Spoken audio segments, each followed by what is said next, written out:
Good morning, wonderful people, great Biafrans, wherever you are, this very morning, afternoon, evening, or night. I welcome you to this very, should I say, special question and answer session on this very day, the second day of April, the fourth month in the year. In the year of our Most High Elohim 2021, the time now is precisely 2 minutes past 7 a.m. in the land of Biafra. I said a.m., not p.m. I know we are accustomed to broadcasting in the evenings, that is in Biafra land. Therefore, some of you may become confused, but this is a live presentation this very morning. We are live and we are direct on all platforms. I repeat, on all platforms, that we may preach this very gospel to the understanding and hearing of humanity wherever they may be at this time. Allow me to welcome you, and as I do so, may I also encourage each and every one of you to welcome those who are around you. You can listen to us via Instagram, mazi Nnamdi kanu _official. We are on Instagram. We are live there. There are a lot of people there already. Eze Chinedu is there. Okpara is there. Shedrack is also there. Kesia is there. Eduardo Chinedu is there. And very many people are there on Instagram. And I want that advertised as much as possible. I want that Best Man is also there. A lot of people are there watching. We are also on Facebook. You know, Facebook with their suppression and restrictions, one of the most corrupt entities in the world. We are also there at mazi Nnamdi kanu. I'm broadcasting through a page that is not particularly well known, but I'm hoping this very morning that those of you who are there already will be able to spread this very gospel, that others may be able to join us on that very platform as well. We are on Twitter. If you go to my Twitter handle, official one, there are many fake ones being run by DSS, the Zoo State Police. Mazi Nnamdi kanu is mine. If you go there, you will see it and you'll be able to join us. I'm sure we are the only ones who are streaming live this very morning on that very place. That's how you know which one is authentic and which one is fake. We happen to also be on satellite this very morning. We are on IPOB Community Radio app, which everybody must have. Everybody must download IPOB Community Radio. You must also download the authentic Radio Biafra app as well, so that you can participate and join us anytime we are live, as we are this very morning. We are going to pray a very brief prayer before we continue. But before we do so, I must reaffirm that I am mazi Nnamdi kanu, the leader of IPOB all over the world, the director of Radio Biafra and Biafra Television, and of course, by the very special grace of the Most High Elohim, a servant of the wonderful people of Biafra. We are gathered this very morning to preach this very gospel, of course, to take your questions, and hopefully I will be able to provide all the answers that you need. But right now, this very second, we are going to pray. And after praying, I will preach very briefly this morning to bring you up to speed as to what is happening with our beloved Eastern Security Network, the battle that is raging right now in and around Nsukka to dislodge terrorists, and what the Nigerian Army and police, and of course in conjunction with British High Commission, are trying to do in order to frustrate our efforts.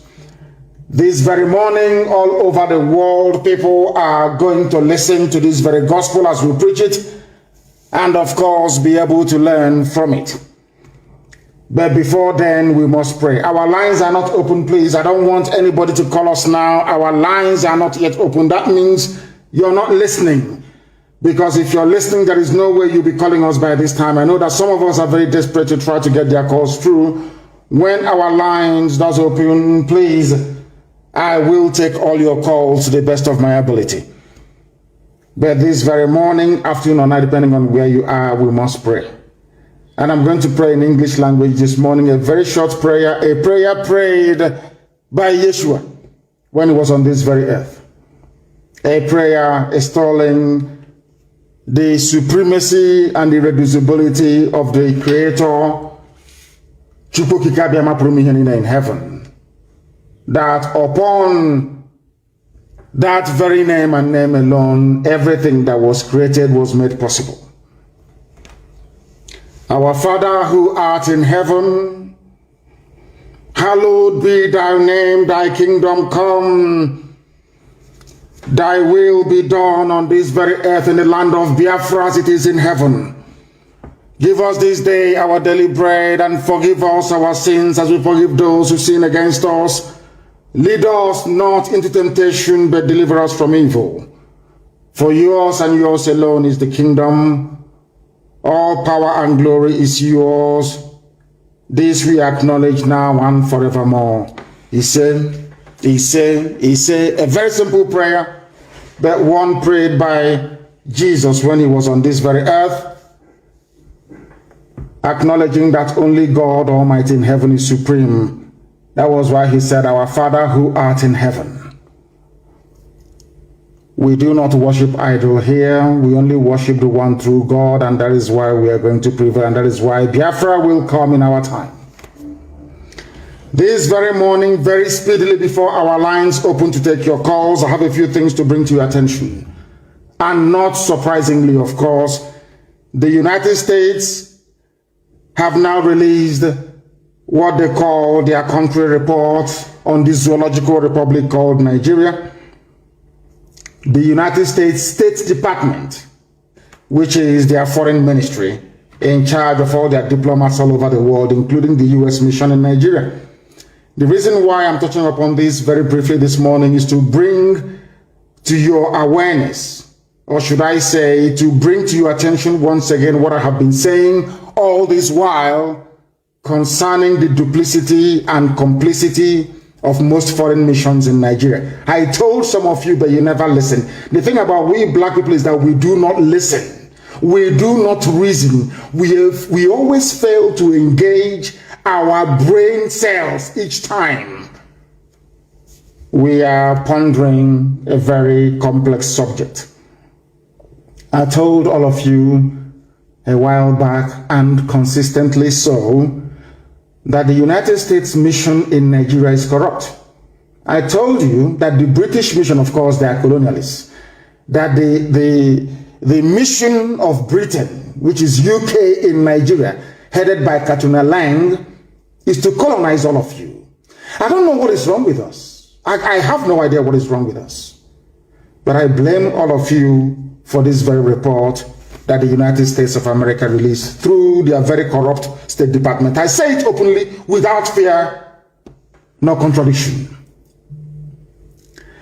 The people working at the Africa desk at the United States Department of State are one of the most corrupt people on the face of this very earth. Including the US ambassador to Nigeria, she is as corrupt as Satan himself. Why am I saying this? All of you saw the videos of Lekki Tollgate massacre. I was live on air broadcasting that very night as the massacre was taking place. Out of anger, people started to destroy government-owned properties in Lagos. I have been warning you for very many years that anytime you have any ambassador from a frontline country coming to Nigeria, they always bribe them. I warned all of you that the Fulani Janjaweed war chest, what I mean by is the money they have to fight to keep enslaving all of you in one Nigeria, is now over $30 billion US. You thought I was joking. I also told you that they have not only brought over the entire diplomatic corps in Abuja, that they have engaged frontline, in top-notch consultancy firms all over the world with the help of the British, to suppress every news coming out of Nigeria, to manage every information coming out of Nigeria, to condition the minds of the world that nothing is going wrong. But some of you paid little attention. And this morning, I want you to understand that if you do not pay attention to what I'm telling you, the consequences you will suffer will be very severe. And it has started this very morning. Do you know, after slaughtering and killing people around Lekki Tollgate, on that fateful day, that people, innocent people, were massacred. I don't have the precise date in my head. Despite all the difficulties that we've had with CNN in the past, but at least CNN did something. CNN tried as much as possible to present the truth. There was a CNN documentary, or should I say a mini documentary about Lekki Tollgate massacre. Do you know, surprise, surprise, do you know what happened? The United States of America have now released a report on Lekki Tollgate massacre. Do you know what they said in that report? They said that nobody was shot dead, that people did not die at Lekki. Are you listening to me? They said that people did not die. And this brings home what I have been warning all of you, or should I say all of us trapped in that one zoo called Nigeria. Our liberation is in our hands. The white man will not help us. And I will tell you the reason why the white man can never help us. The white man, as they have always done, is using the Fulani to enslave. That's number one. They have something to, both of them came together and agreed on something. We need Nigeria. We need all the ethnic populations in Nigeria. Britain, everybody has an interest. British interest is that they love controlling people, is in their blood, is in their nature. They need people to control people who will be their slaves. That's number one. Secondly, they need access to our oil and gas for free. That's number two. Number three, they want to keep on giving the impression that black people are useless, incapable of reasoning, that we black people deserve to be controlled by white people. Understand what I'm telling you this morning, please. It's very, very important, because in time to come, the same way I'm reminding you this very morning as to the consequences of our stupidity, I will also go back and tell you, remember there was a day that I preached this very gospel live on Radio Biafra. I repeat, Britain wants to control you because they feel that they are God. They are white and you're black, you are nothing. That's number one. But because some of us are, did not have the benefit of sound or decent education, you may not appreciate what I'm saying. But in the fullness of time, you will come to understand. You will come full circle into the realization that what I'm telling you, what I have always told you, is the truth. And I preach it without fear before any idiot, regardless of how powerful you may think you are. What am I saying to you is this. Britain is in Nigeria because of oil and gas. They're in Nigeria to control you because you're black people. They are also in Nigeria to try to use it as an influence to control the entire black race all over the world, because they believe that Nigeria is populous. They have a lot of people in it, over 200 million people. And if they control them, perhaps they will be able to control black people all over the world. Because one, they see us as black people, we are niggers, we are nothing. That was why they named you Nigeria. Nigeria means land of niggers. That is what it means. An area occupied by niggers. A derogatory slur word, which people in their infinite stupidity have failed to change over the years. I may digress this morning, but please pardon me and try to follow my chain of thought and what I'm preaching this very morning. America is there because of Halliburton, because of ExxonMobil. They are there because of Texaco. They also need oil and gas. Some of you may remember or may recall when Trump assumed power. That was in about, I think, 2016 or thereabout. He said something that most of his friends go to Africa to make easy money. That he is not one of those people. I now want to tell you the reason why the US State Department released this very abominable report on the killing of innocent souls in Lekki. I also want to prove to all of you this very morning, it doesn't matter how many black people are serving in any administration in America. It doesn't matter. These are people they have conditioned to hate themselves. And they are the ones that sanctioned these lies. I have lived with white people for very many years. I know the way they reason. Some of you may be shocked saying, oh, why is he saying this morning? Let me tell you one thing. At any period in history, a majority of white people will always support what is good. I repeat, at each given point in history, it doesn't matter how dark that very face is. A majority of white people are conscientious. They hate evil. It is only a minority, a very wicked, evil minority, that will support what is happening in the zoo called Nigeria today, like the Africa desk of the State Department in America. We have confronted them many times. I have asked them, why do you people support evil in Africa? USA, yes. It is not the entire USA.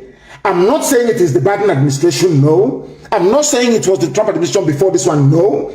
There is a clique, a group of people, highly corrupt individuals, manning what is called the Africa desk at the United States Department of State. They are the ones responsible for the evil happening in Africa. How? All of you saw that people were killed on that very fateful night at Lekki Tollgate when it was being occupied at the height of the NSAS protest. And I also want to bring to your attention this very morning, I'm sorry to say this, that there is something fundamentally wrong. I've been telling you this about black people and the way we reason. This morning, I want to bring to your attention that indeed there is something wrong with us and the way we reason. Let me read this report for you. It was only the Nation newspaper that carried it in the zoo, saying that United States of America disagrees. They do not agree that anybody was killed at Lekki Tollgate. Can you believe such a thing? Who was responsible? I'm not even blaming those in America. This is something I've been telling you all the time, but none of you do not want to reason. You don't want to understand. I said that the report they are given in America is compiled in Abuja by the U.S. ambassador and her team. It is anything they feed Washington that Washington will publish. And she is a woman. Now I'm beginning to understand the reason why I never knew that women can be this evil and wicked. Two women. I am sure had the U.S. ambassador been a man, such evil, such report couldn't have been issued. What is paining me is that the U.S. ambassador to Nigeria is a woman. The British High Commissioner to Nigeria is a woman. These two women are presiding over the reign of Satan in the zoo. Let me read you the report. I'm going to quote them verbatim. Everybody saw that people were killed at Lekki, but this is the junk that a whole United States of America came up with. Supposedly the conscience of the world. America has the grace it enjoys today because God created the USA to bring a semblance of consciousness into the dealings of man on this very earth. That is why they are the longest running civilization since man came into this very earth. That is why the USA enjoys the preeminence that it does. But it seems to me that Lucifer has taken over America. America is no longer a country that speaks the truth. America is no longer a country that stands up for the poor. USA is no longer a country that stands up for justice and what is right all over the world. America is now effectively in the pocket of Luciferians. Simple truth. The US ambassador in Abuja could not convey to Washington. We are in very serious trouble, all of us. In very serious trouble. And unless we rise up now in a popular revolution, if we continue to prevaricate, if we continue to dilly-dally, if we continue to waste valuable time, we are all finished. I'll read it for you. The United States Department of State report on Nigeria. This is what it says. On October 20, members of the security forces enforced curfew by firing shots into the air to disperse protesters. America is writing this joke.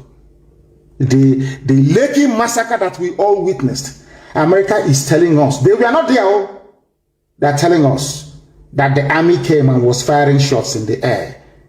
I told you that Fulani has $30 billion.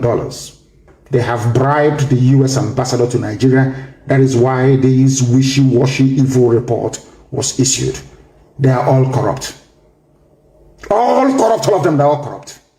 I continue to read for you. Listen very carefully, please. They fired shots into the air to disperse protesters who had gathered at the Lekki toll gate in Lagos to protest abusive practices by the Nigerian Police Forces Special Anti-Robbery Squad, SARS. Mind you that SARS was trained by Britain. It was Britain that set up SARS. It's UK that set up SARS under Obasanjo to harvest organs for sale. It was the United Kingdom that set up this dreaded SARS and gave them the training. It was Britain that gave them the training. So it was Britain that trained them to go through your phones, to extort money from you, to kidnap you in front of your parents, to take you to their dungeon, to kill you, to have it, because it was Britain that trained them and armed them. Britain, United Kingdom financed SARS. I want you to understand very, very carefully, please. Now, according to this US report, accurate information on fatalities resulting from the shooting was not available at year's end. A whole America, but you can come to the Sahel and rescue victims. Google can see inside my bedroom where I'm broadcasting from this morning. Google you have Google Map, you have everything. You're telling me the most powerful country in the world with the most resourceful intelligence agencies man has ever seen cannot ascertain how many people were shot dead at Lekki. This is Fulani's $30 billion stolen from all of us. Speaking. They have the money. It was Fulani, the way they connived and colluded with Britain and now US State Department, that led me to believe that truly money is the root of all evil. It solves a lot of problems, no doubt. But I'm telling you, when you face a man working at the US State Department Africa desk, a civil servant may be earning $2,000 a month, you give him $20 million, there is nothing he or she will not do for you. Their conscience will go through the window. I came this morning to take question and answers, but I saw this thing and I was beside myself with rage. That is the same country now that we are fighting Fulani bandits in and around Nsukka. Everybody can see that the Nigerian army are aiding Fulani bandits. These are the people that went and massacred our people in Ebonyi. We found them where they are, in and around Nsukka. We engaged them. We engaged them. Nigerian army came to fight on the side of terrorists and killers. Nigerian army fighting beside terrorists and killers to kill the victims of Fulani massacre. The State Department in America will not hear this because the US mission in Nigeria is corrupt, highly corrupt. They have been infected by the United Kingdom, infected by the British, highly corrupt. America is telling us this day that they do not know the number of people who were killed as at last year. That's what they're saying to us, that they have no accurate information. Amnesty International, a reputable, renowned, very cautious and conservative NGO, or should I say human rights group, reported that 10 persons died according to this US report during the event, but they did not take what Amnesty said. The US State Department, the American ambassador now in Abuja, a woman, the US State Department Africa desk, not the whole US, Africa desk, inside this. They are so corrupt that they could not even acknowledge the very conservative estimate given by Amnesty International.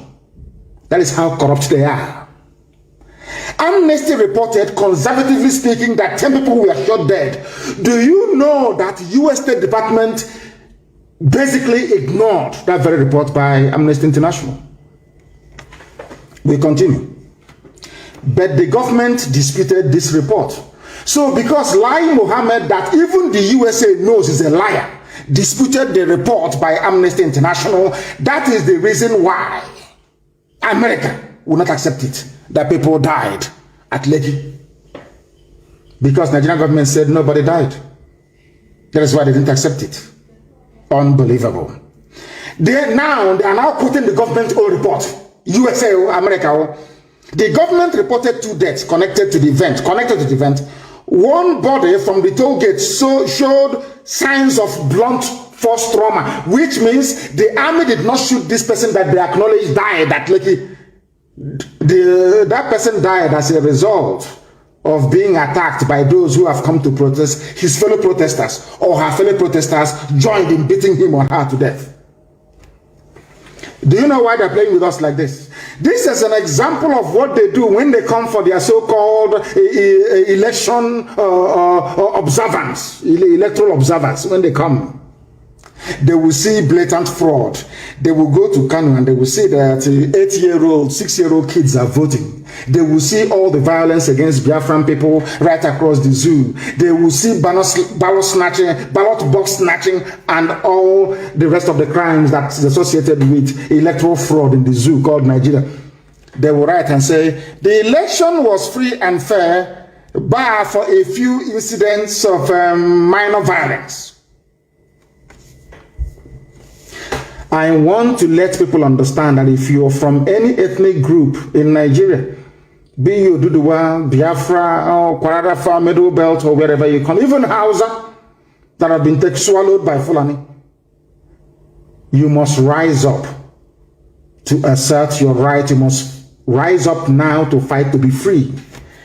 You remember over the years, during the time of John Campbell, America had a bit of conscience. They were in Lagos and in Abuja writing at least accurately, or should I say objectively, to the best of their knowledge about what is happening in the zoo.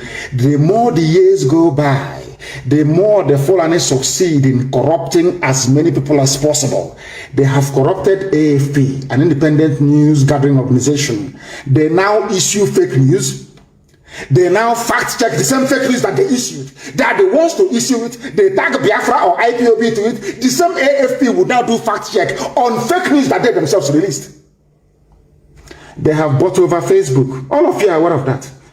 Very soon they will take over YouTube. And of course, they're about to take over Twitter.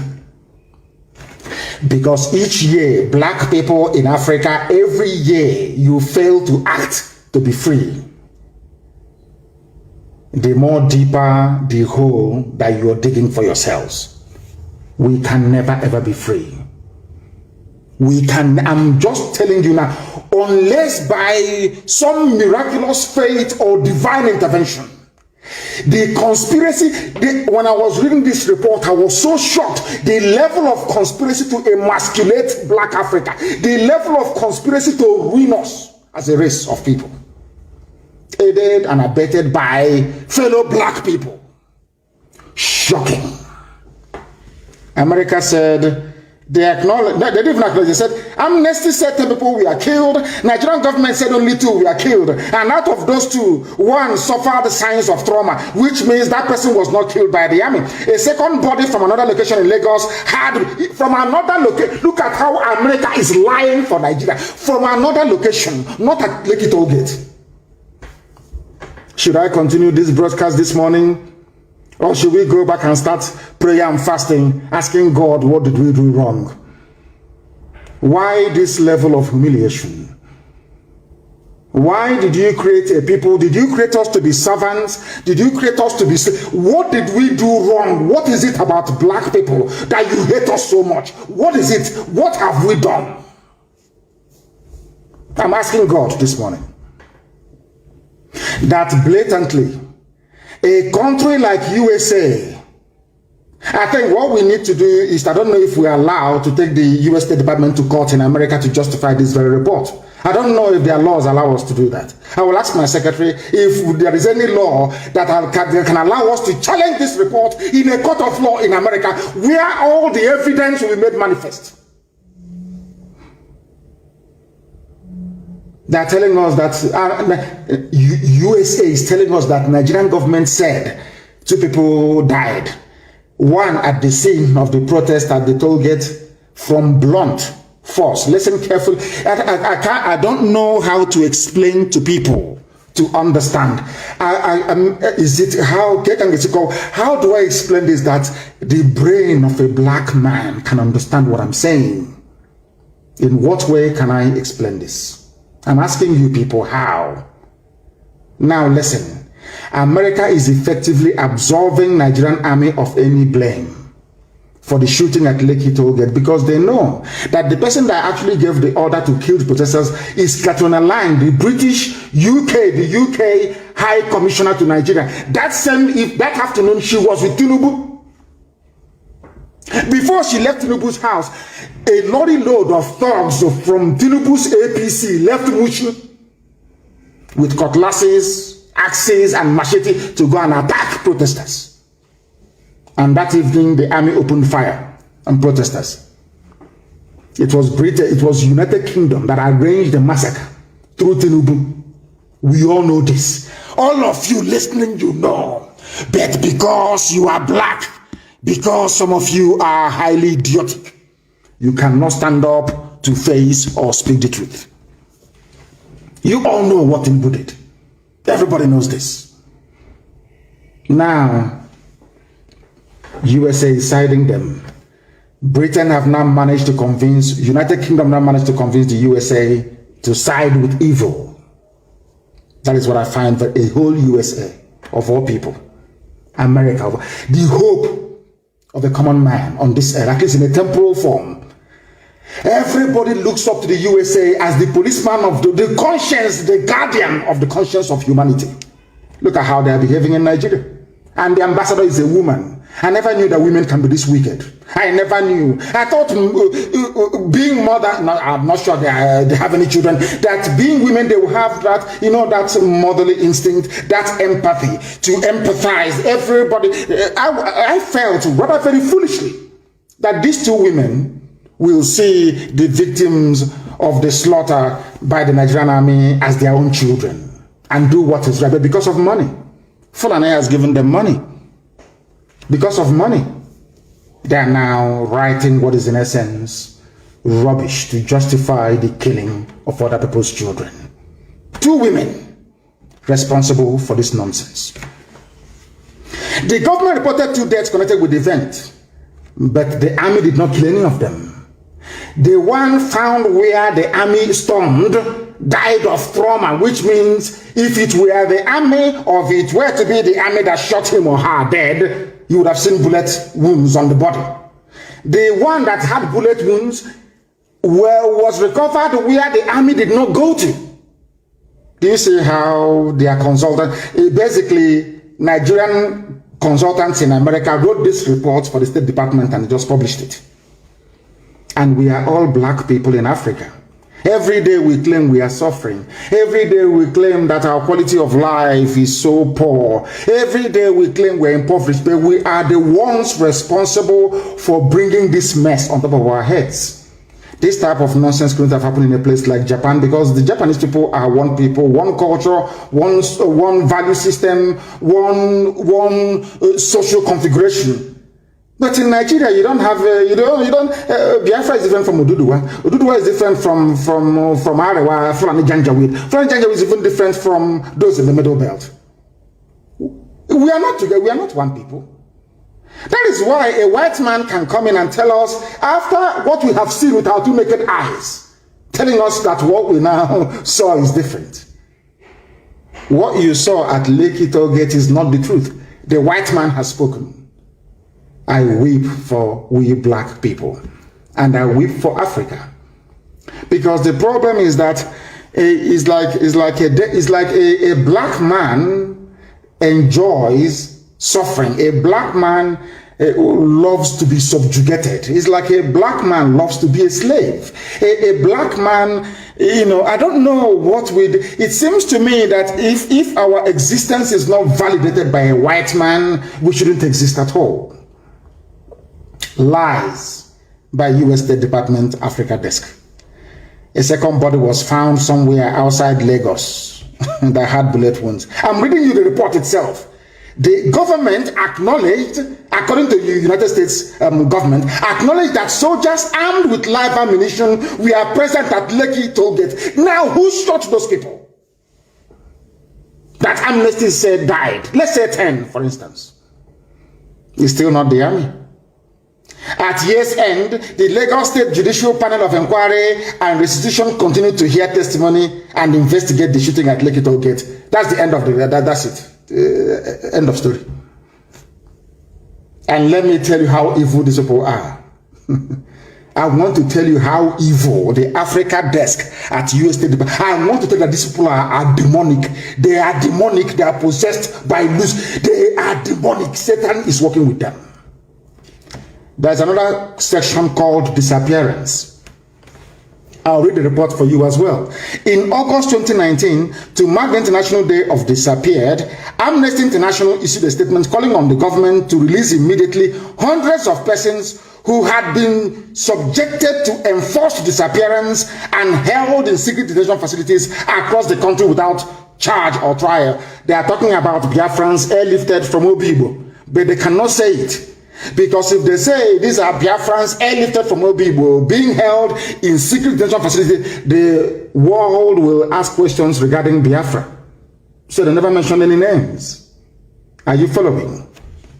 Now, they just gave only one paragraph to this. What the Nigerian Army, Police, DSS are doing. This is from America. Only one paragraph. Now, they now proceeded to say, criminal groups, this is America, criminal groups abducted civilians in the Niger Delta. They never mentioned the North. They never mentioned Fulani bandits kidnapping every day. Every day, the first place they jumped was Niger Delta,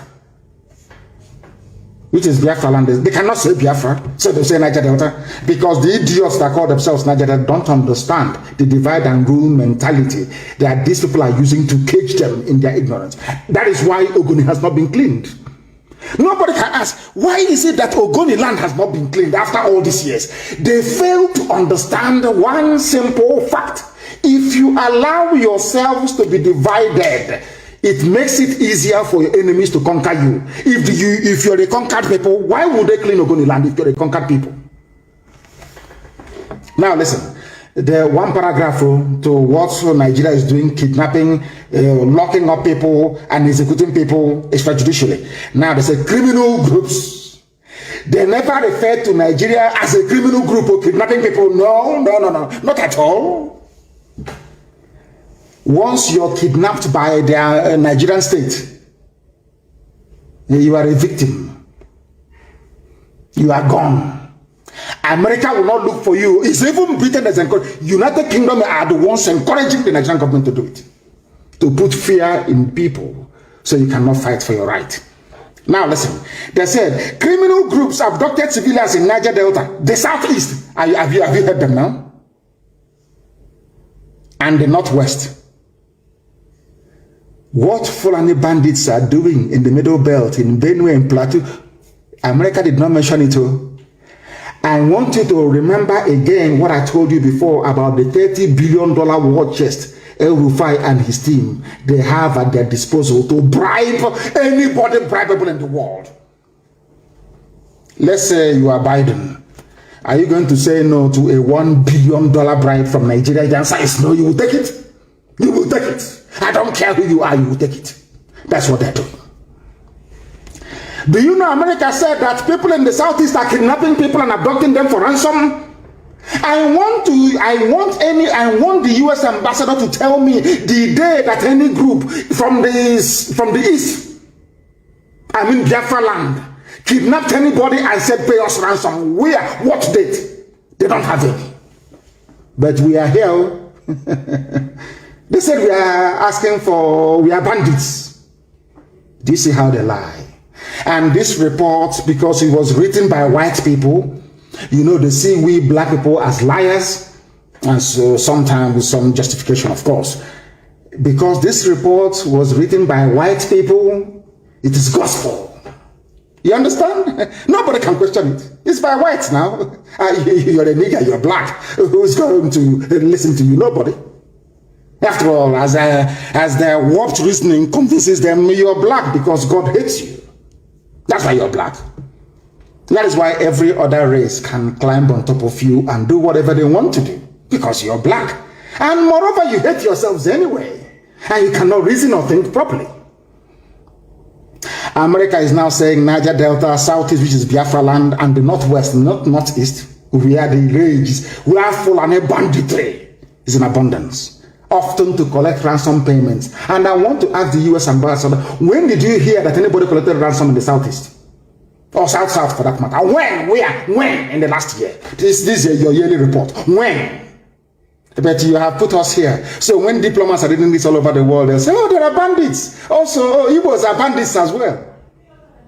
Now, are you following me? Now, do you understand the game they're playing? You have to be intelligent to understand how these people play this game. Some of you may say it as just a report. It's just a report by State Department, and you dismiss it. We are not dismissing it. We are taking it very seriously. Because we have no criminal groups in the East. None whatsoever. And nobody collected any ransom. None whatsoever. He said, and now, listen carefully, they said, now for example, they now want to give example. America wants to give you an example of these criminal groups they're talking about in Niger Delta, in the Southeast. For example, they now gave an example with what is happening in Katsina State. Not in the Southeast. There is no example here of any kidnapping for ransom anywhere in the South, so-called, or Southeast. None. The example they gave was from the North. And now they came back and they said that Nigerian pirates, listen, they said before there was criminality. And mind that pirates operate in the sea, not on land. But when they were talking about criminal groups, they said that these criminal groups were based on the ground. Now, when they want to give us an example as to what these criminal groups may have done, they gave us an example with piracy in the sea. And piracy is being done by Fulani people in Nigerian Navy. They are the ones doing the piracy. These are Janjaweed, this Fulani, is naval, the zoo naval officers, the criminal elements amongst them who are doing piracy. Not any Biafran, but of course, US wrote it down. They said other parts of the country also experienced a significant number of abductions. Prominent and wealthy figures were often targets of abductions, as well as religious leaders, regional government leaders, police officers, and all the rest of them. They gave us another example. The Emir of Potiskum, Alhaji Umar Bubaram, and his convoy were attacked. They did not give us an example. This was last year of anything that happened in Biafra land. But they criminalized all of us. That's how they roll. Now you understand it? So when you go and you're saying to diplomats all over the world that these are what Fulani people are doing to us, killing us every day, they'll say, oh no, but you people are also criminals. America said so. It's called equalization. So from being on the offensive, you now become defensive. And now you can now see how United States Africa Desk is trying to justify Fulani banditry in Biafra land. Because if you're chasing them, all of you are criminals. But we should fold our hands and allow them to attack us as they have done repeatedly, both in Ebonyi and also in Enugu State. That was why Sahara reporters of all people said that Nigerian army currently engaging ESN operatives in gun battle in Nsukka. And I have said this thing to Yoruba journalists all the time. You people are the cause of the suffering of all our peoples today. All ethnic nationalities, the journalists you have in Nigeria, you people are the problem.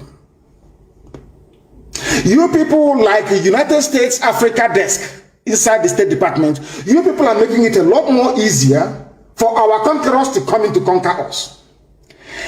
ESN is not in any battle with Nigerian army in and around Nsukka. No. We are battling Fulani terrorists. Now the Nigerian army came and joined them because that was their plan from ab initio, to come to take over our land. Do you understand? They gave military uniforms to Fulani terrorists. They are not army personnel. They are terrorists. I don't know why Sahara reporters will say that this of Nigerian army currently engaging ESN. No, not at all. ESN is engaging Fulani terrorists that have come to rape, to kill, to pillage, to take over our land, and we have said no to that. They are the ones we are battling. Nigerian army now joined them, or should I say gave them army uniforms, gave them weapons to be fighting indigenous people. America will not report this. Now, if America will not report it, we force them to report it. Let me tell you one thing that you do not know. When ANC was fighting for liberation of the black people in South Africa, they were called all sorts of names. Successive US governments put ANC on the terrorist watch list. Margaret Thatcher was insistent that she would not speak to Nelson Mandela, that Nelson Mandela is a terrorist, or was a terrorist then. Did it stop South Africans from becoming free? Do you know one thing? Because they knew what they wanted. They were very tenacious. They were insistent. And to their credit, they engaged white people, especially in the UK, to fight their cause for them. It wasn't black South Africans or black people in the UK that fought to collapse apartheid. No, white English men and women, white Scottish men and women, white Welsh people, white Irish people came out and said evil is evil. And apartheid fell. That is the mode, that is the mindset we must have at all times. We must engage local people, local populations to help us fight this invisible enemy. That invisible enemy are neo-colonialists, those in State Department, those at Whitehall in England, in London, using black people in Africa to present a narrative that will in perpetuity hold us down in slavery. They are using black people to do this very work, this very dirty work. This is something you must understand and be able to rise above. I am now telling Sahara reporters and the publisher and whoever is there writing this junk, you people are aiding and abetting the excesses of the Nigerian security forces. Let me also remind them, my Yoruba brethren, no, they are journalists. It is this type of journalism that made it possible for Fulani to take over your land. Not only take a lot from you, they took a lot from you. That's number one.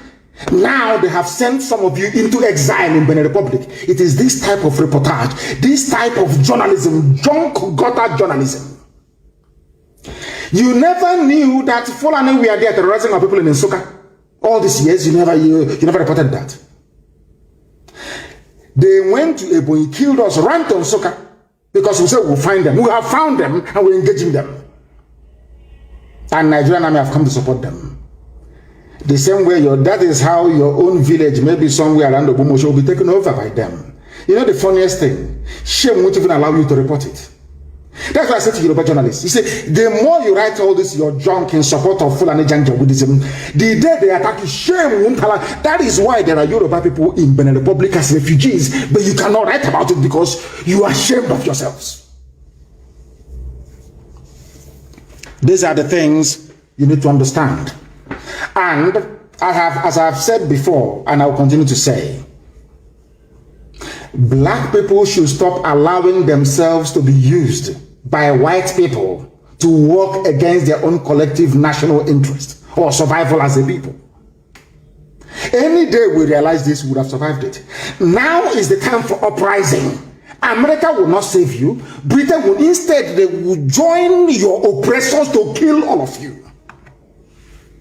We must rise up, and the time is now. They said troops of the Nigerian army are currently battling gunmen suspected to be, not gunmen. We are Eastern Security Network securing our land against Fulani Janjaweedism, or should I say, Janjaweed tendencies. The Nigerian army have joined them. That is why anywhere you have Fulani terrorist camp, nearby is a military barrack. Across the entire length and breadth of Biafra land. Anywhere you have the Nigerian army, nearby is a Fulani terrorist camp. And these are people that told us are from Niger, they're from Senegal, they're from Gambia, they're from Chad, they're from Niger. They're not Nigerians, mind you. That's what they told us in the beginning. I don't know where our brain goes to sometimes. I have no idea what happened. Hey, Lord have mercy. I have never seen a more idiotic race. I have never seen. How can will a white man allow himself to be used against his own country? Black people, why can't you reason? Why are you allowing yourselves to be used? Is it because there is something demonic inside you? What is it about you people? What is it about you people that you can never ever understand? What is wrong with you people? I ask. What is wrong with you people? Blacks, what is wrong with you? They can never reason very well. May Lord have mercy upon you. So those of them writing and saying ESN is battling the army joined them, and we need to battle them.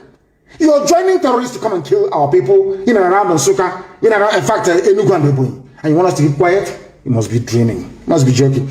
So we can go on exile to maybe to Ambazonia and become refugees inside Ambazonia. Is that what you want? As Yorubas are now refugees in Benin Republic. Yoruba journalists, have you seen what you've done to yourself? Out of shame, you cannot report what is happening to your people, what the Fulanis are doing. Out of shame. And it's like a virus. The more you ignore it, the more it's eating inside you. The day they come out in the open, Yoruba land is gone. That is why I support every frontline Oduduwa activist. I support them with everything that I have. I will support them. They are the ones that have realized that you people are in trouble. But an average, corrupt, idiotic Yoruba journalist have still not realized what is happening. They don't know. The Iba Adams of this world and the Wuhos of this world, they have come to realize what is going on. But your average Yoruba journalist is still living in a fool's paradise. In a fool's paradise. That's something you must understand. So I want to correct this stupid thinking that we are battling the army. No, we are battling terrorists. If they're in Nigerian military uniform, if they're in front of us, ESN will battle them. ESN will battle them. All that time they were saying, oh, don't form Amoteku. Amoteku is bad. Yeah, our country, our unity, our unity. They were busy planting Fulani terrorists in Yoruba forests. You don't know that? Has it not come out now in the open? By the time they realized it was too late. Now Amoteku is incapacitated. That's idiot weak. He's saying he's forming a group to defend him. And he went to Nigerian police, the same people who are terrorizing and killing us, aiding and abetting Fulani Janjaweedism are the people that he engaged to defend him. 400 people, only 400. C41, he's a C4I, he's a stupidity is a disease. You heard Omahi crying, saying, I loved you, I did everything for you, I was even against my people because of you. Now you have come to kill me. The same Fulani. And as I tweeted something Afonja said, I want Yoruba journalists to go back to history, read about Afonja, the same idiocy, the same nonsense, the same garbage you're doing today, because Tinubu wants to be president, the same thing Afonja did, and you lost a Lauren. You are not ashamed of yourselves. If that cannot shame you, nothing on earth will shame you. You have no shame. We are not fighting anybody. We must fight this scourge called Nigeria. We must fight back with all that we have. Nobody is going to save us but ourselves. I'm telling you, nobody. America is gone. America is now a nation without conscience. That very grace that God gave to USA, they are misusing it. And they will take it from them and give it to China. Are you hearing me? Very soon, USA will no longer be the greatest country on the face of this very earth. Because they have now firmly aligned themselves with the forces of darkness. That purpose for which God made the USA, they are no longer serving it. They are serving the interest of darkness and evil. And you see what God will do to them. You take it away from them. Unless they repent. Unless they repent. You are telling me in this day and age, America is absorbing what is in essence a dictatorship. They are absorbing the murderous tendencies of these scavenging invaders from the Sahel because of oil and gas. Oh dear. Lord have mercy. We are confronting Fulani terrorists from the Sahel and all their sympathizers in the army, police, and the navy with the help of the British. We must face them. And as I pray every day to Elohim, we are in your hands, we are your children, you created us. Ihechiwa is in the land of Biafra. The land where the light of God shines. That's the meaning of the word Ihechiwa in Arochukwu. Ihechiwa. The land where the light of God is shining. Anything you like, you can do with us. You Elohim, anything you like, you can. If you say that Janjaweed will take us over, they will take us over. You are God. Anything you like, you do with us. And I never knew who I was before I was born, or I gained consciousness maybe around the age of 4 or 5. I was aware of my surroundings. You are God. You made us. Anything you like, you do with us. But you're telling us that you created us so that we can become slaves to people who are now slaves to other people. Hi. Second-tier slavery. No, it's not good. That is why you must come to the rescue of your children. That is why you must infuse into our brains, into our being, a level of consciousness that will allow us to realize the danger that we are in and hurry up to extricate ourselves from it. We are surrounded by enemies. Not just Biafrans. Yorubas are also, they're also surrounded. Middle Belt is gone. Middle Belt was the one Nigeria. Are they not gone? They are gone. They are renaming towns inside Benue. They are renaming towns. They have taken over the whole of Plateau. They are now in Benue renaming towns after Fulani people. And all of you are there shouting, one Nigeria, our country Nigeria, our unity, our restructuring. Whilst they are eating deeply inside you, like a very dangerous disease. By the time they come to the fore, you become disemboweled. I'm telling you, they will cut you open. They will rip you apart. That is what's happening in the zoo. The sooner Nigeria ends, the better for everybody. You need to end Nigeria to make life better. Look at how what they have done in the army. You see how clever they are. Even the governors you have, they are the ones that put them in power. Everybody that you have, you call your political leader or Igwe or Oba, they are the ones that put the person in power. You now report to Fulani, Fulani will report to United Kingdom. You are a second-tier slave, not even number one. Fulani is number one slave. They know how foolish, how frivolous, how idiotic the Fulanis are. They are the ones to be used because they know that the Fulanis hate their own fellow black people in Africa. They know that very well. They did their research. These are intelligent people. We must be prepared to die for what we believe in, for freedom. If you're not prepared to die for freedom, freedom will never come. It can never ever come. It's a very expensive undertaking. Ask Americans, the original Americans, not these fake ones you have now. After Obama became the president, I knew that America would become irredeemably corrupt. America went to the dogs after the presidency of Obama, and it can never recover again. Because Obama is evil. Evil personified. I'm saying it live on that the whole world may hear. Obama is evil. And America will regret it from generation to generation to come. Now, I want to make this very clear to everybody listening. We are defending our land.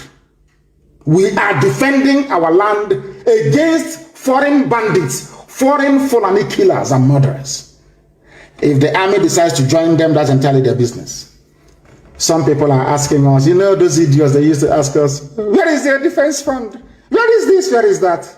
Go to Onsoka, to the front line. You will see it in action. You're asking us all these stupid questions. You think we are as foolish as you are. Do you know that your Fulani friends came to Ebonyi State and killed over 20 people and ran to Onsoka We pursued them all the way to Nsukka and we're engaging them. And you're just writing and yapping the rubbish because you're a fool. A third-tier slave you are. Third-tier slave. And in Saudi Arabia, the Nigerian government they are helping Niger Republic people. They build railway for them. They do everything because the dead Buhari is from Niger Republic, in whose name they are ruling you. Come out and say that Buhari is there. None of you. No. Hey! God forbid you people. You know now, I now know the reason why. Was it Jesus that said in the Bible, from those who do not have, they will take and give to those that have. You know, black people will have nothing, at least mentally. But they're taking from us and giving to white people. You understand it? Because our foolishness is beyond redemption.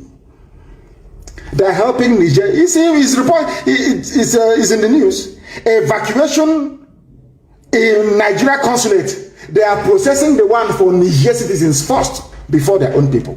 And what's happening to this? They are slaves. They are housemaid. They are slaves in Arabia. Voluntary slavery.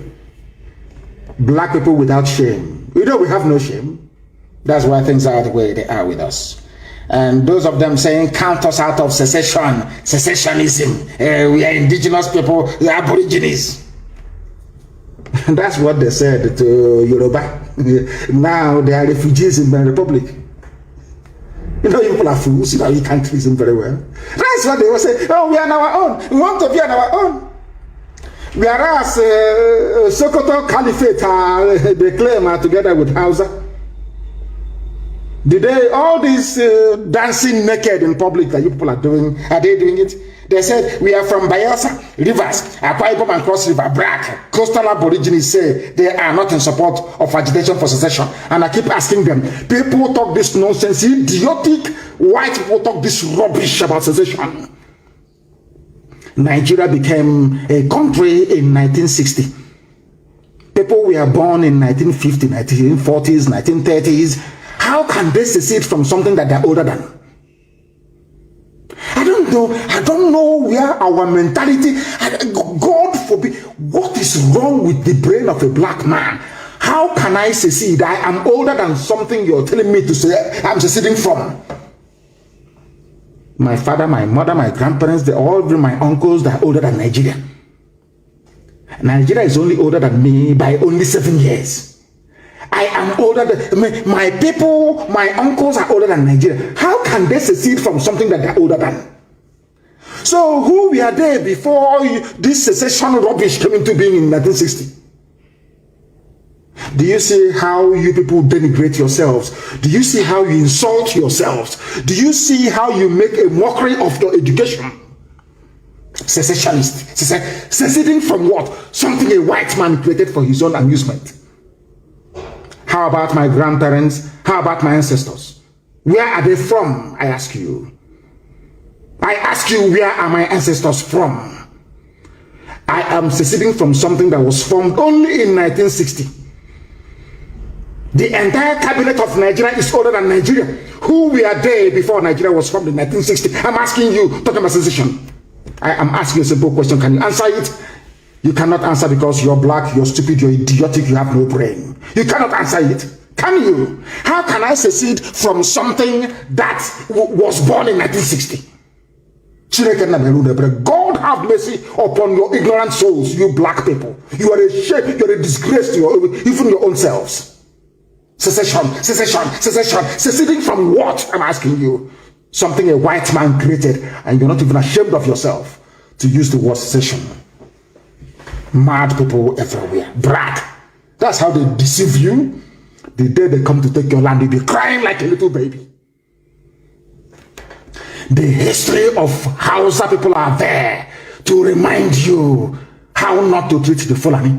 The history of the Bagi people is there. The history of Nube people is there. The history of the Bachana people, they are there for you to see, to learn from. You have history that you may learn. The history of Afonja in Yoruba land is there for you to learn.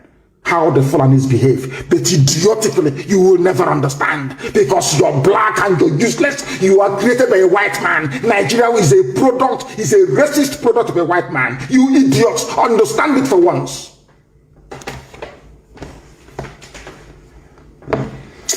I have a few announcements to make.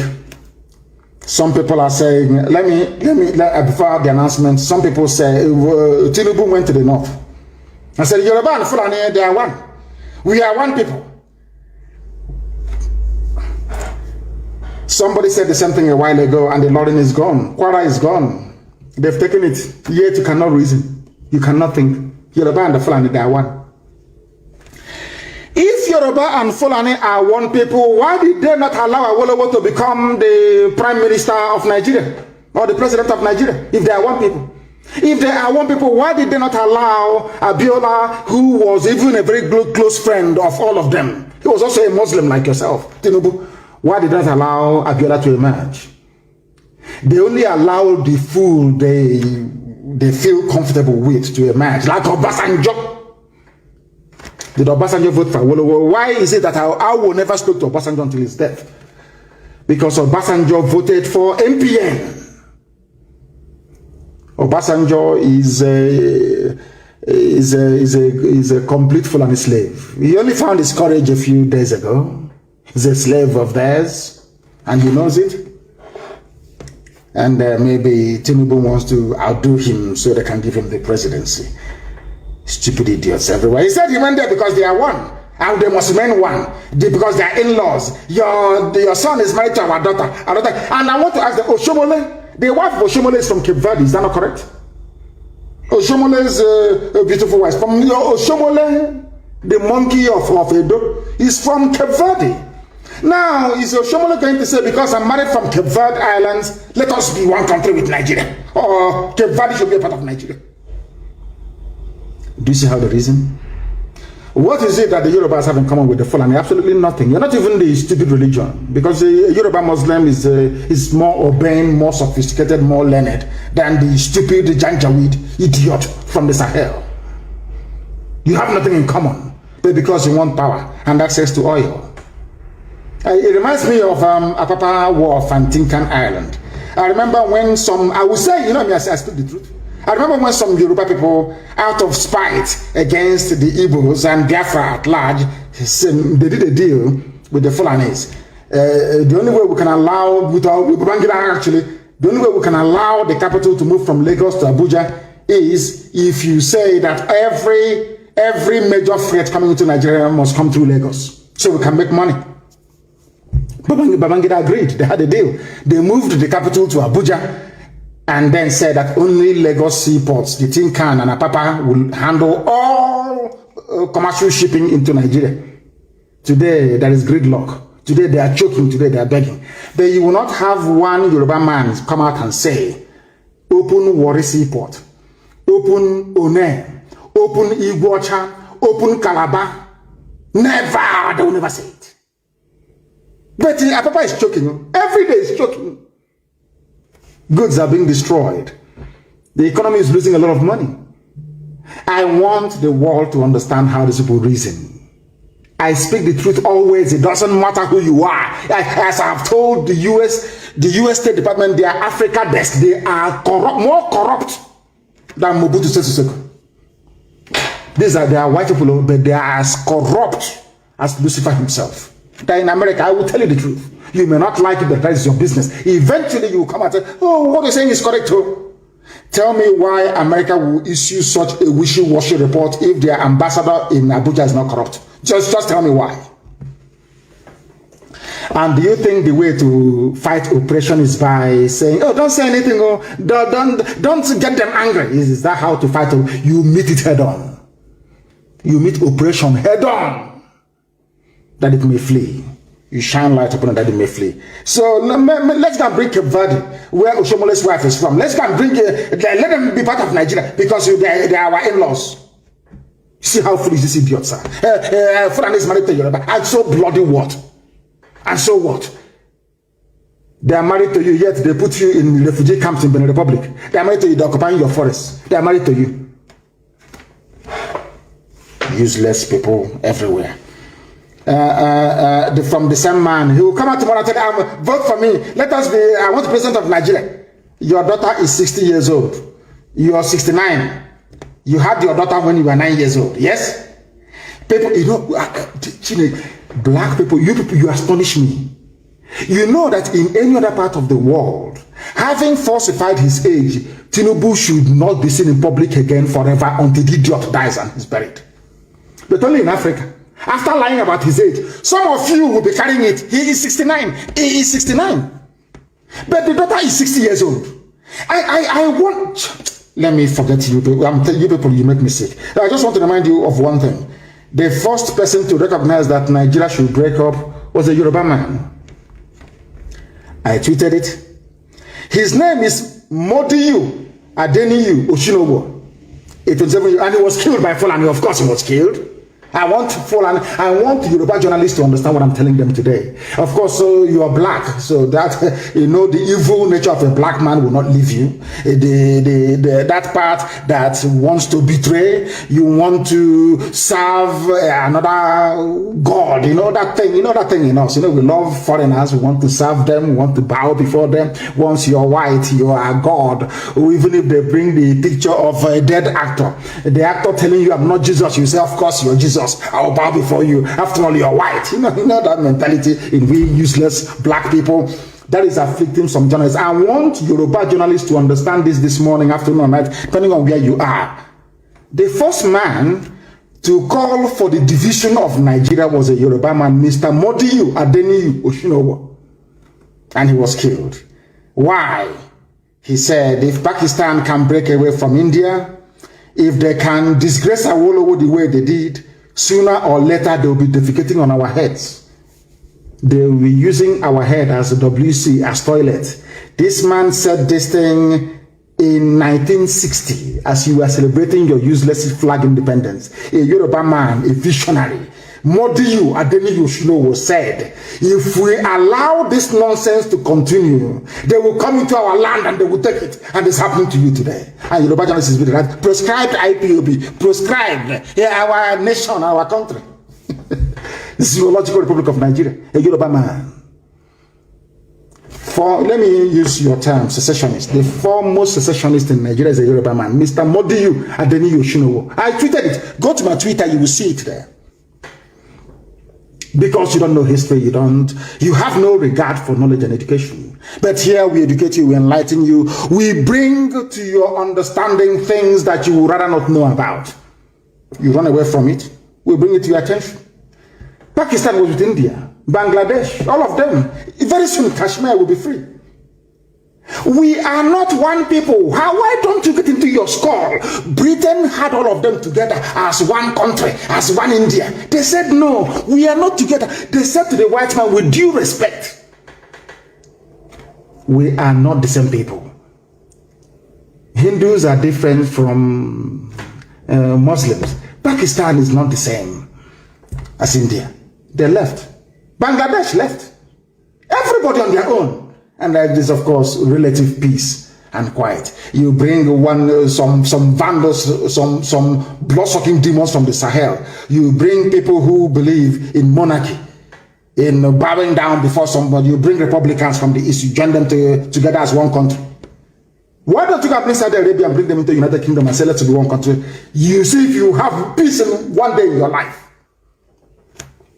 All of you read the Bible, you don't know anything from it. You read the Quran, you learn nothing from it. Funny enough, the Torah is also the Quran and also the Christian Bible. The same story everywhere. You are in the Quran, you claim you are Lamajiri, you claim you are Janjaweed, you are Islam, you go to Mecca, you come back. But in the same book you're reading, Abraham called the nephew Lot and said, if we continue to stay together, your cattle is expanding, mine is expanding, your household, one day there'll be a clash. The same way we're not having a clash between Fulani bandits and Eastern Security Network. Don't you have the Bible? Don't you open your Bible? All of you claim you're religious, isn't it? Those of you claiming one Nigeria, let's say they're seceding. I want you to please go and open your Bible. As foolish as you are, open your Bible, open your Quran this morning. In the zoo, open it. Abraham was related to Lot by blood. By blood, I said by blood. At a time, Abraham said to Lot, his own flesh and blood, if we continue to stay this way, your headsmen will clash with mine, and there'll be trouble and bad blood between us. In order to avoid it, please, you are my own brother, my own flesh and my own blood. Let me divide this land into two. You, first of all, take one, and I will take the other one, that peace may reign. It's in your Quran, isn't it? But you want one Nigeria. Can Nigeria really contain all of us? The answer is no, because Nigeria was created by Satanists, a demonic white man and a deranged, a drunkard, a deranged white woman. You will never learn, will you? Here we preach the truth, the whole truth and nothing but the truth. You may not like it, but eventually you come to appreciate it. And I want to warn that Eastern Security Network do not issue any telephone threats to anybody. We don't threaten anybody. Our job is to defend our land, not to threaten anybody. If you have received any calls from a few pranksters, maybe it's April Fool, talking rubbish on the phone to you, please ignore them. It is not Eastern Security Network. We are the most disciplined, standing defense force we have in the whole of Africa. Disciplined to the core. Disciplined to the core. Our job is to repel the invaders into our land. Nothing more, nothing less. This US report reminds me of what the UK did. They profile you for destruction. The same way they profiled Biafrans. They caused the coup. That the reason why Nigeria is not moving forward, so that they may slaughter us. The same thing they're doing today, saying that there is banditry in the southeast. When they fail to say it's the Fulani people coming to kill us and running ourselves. And I want to make a very special announcement, please. Please, please, please, please, please. All those raising funds for ESN must remit such, because we are fighting. You can see we are fighting on multiple fronts every blessed day, defending our land. We need it. We need support and help every blessed day. Any bullet we discharge doesn't come back. We have to buy another one to replace it. It's common sense. You know, we are black people. I need to explain this so we can understand. We buy bullets to defend our land. We buy guns and everything. Any bullet you fire, that bullet doesn't come back again. You need to buy another one. Just to have that in mind. If you have raised funds for ESN, you must remit it, please. Or else I'll announce your name on air. And I don't want to do that. Once you have raised funds, please try and remit it to us. And you must not raise funds unless you are permitted or authorized to do so. And I also want to announce this very morning, we have a UK national coordinator. Her name is Mercy Slater. She will be assisted by her husband, Mike Slater. Our UK national coordinator is Mercy Slater. And Mike, two of them, should I say, our sister will run our family in the UK. And when she comes to you, you must give her your fullest attention if you're a principal officer in the UK. We are a disciplined organization. If you're not prepared to take orders, you resign. We will gladly accept your resignation. You must listen to her. She is now the one in charge. I presided over a meeting, a handover meeting between herself and Dr. Lois Okachi, and that went smoothly. That went very well. She is now in possession of IPOB UK family, one of the strongest in the world. Before, where they went wrong, I have no idea, but I do hope that with the help and grace of God Almighty in heaven, Mercy and Mike Slater will do a very wonderful job to make sure that the British government understand that we want to leave the contraption that they created called the Zoological Republic of Nigeria. Very important announcement, please. Very important announcement. And the police are always fond of parading people. They go, they arrest people, they parade them. They arrest, they parade. They arrest, they parade, softening our land for the invasion that is to come from Fulani Janjaweed. And I want to warn every governor, every person, every idiot in the East, that thing you're looking for, you will get it. All these people you are arresting, you must release all of them. All of them must be released. That thing you're asking for, you're going to get it. You will get it. Now, let me tell you something. Nigeria doesn't have the army to fight on four fronts. That is a fact. That is why Tinubu is begging them to recruit 50,000 or 50 million people to go and join the army. If it is before, they would have sent or they would have announced operation or whatever rubbish and marched down to the east. They can no longer come. Because as I told them, once they move the bulk of their army from Bauchi, and from Kaduna into the south, every vagabond will take over every space you have in the north. They will have no home to go back to once they're defeated. You must understand this very clearly. That is why everybody must rise up now. There is no army in Nigeria. Stop being afraid. It is the journalists that is making you people afraid. The journalists in the zoo that are the ones making you afraid.